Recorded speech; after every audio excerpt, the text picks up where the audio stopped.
যে লঙ্কা, বড় চিংড়িগুলি বেশ করে, তারপরে ছোট চিংড়িগুলো আনা হয়েছে। এগুলো বড় নিচে করবো না, আমি এগুলোকে রান্না করবো। টেস্ট হয়ে যেতে সেই মাছের স্বাদ পেতে হলে যে টিপসটি আমি ফলো করি, তো সেটাই এখন আমি আপনাদের শেয়ার করছি। সেই টিপসটা হচ্ছে, আমি এই মাছের মধ্যে 1 চা চামচ গুঁড়া হলুদ এই যে দিয়ে দিচ্ছি,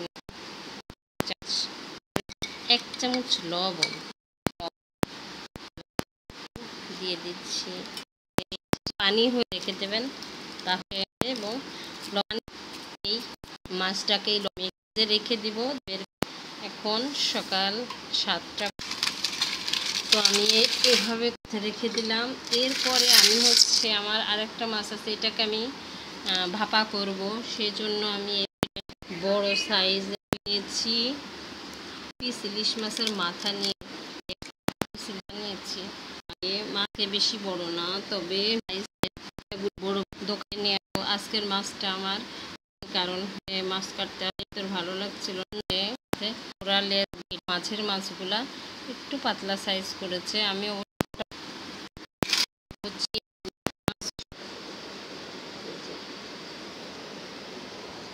যেগুলা অনেক সময় হচ্ছে জেল দিয়ে মাছ বিক্রি করে, তো আমি হচ্ছে ছোট চিংড়ি মাছ আনিয়েছি।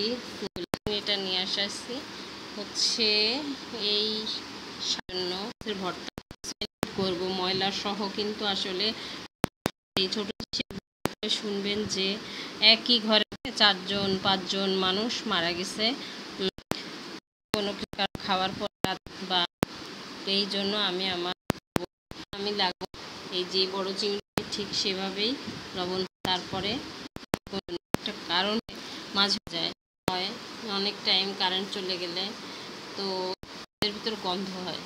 মাছ থেকে কোনো রূপ গন্ধ না, মাছ একদম টাটকা।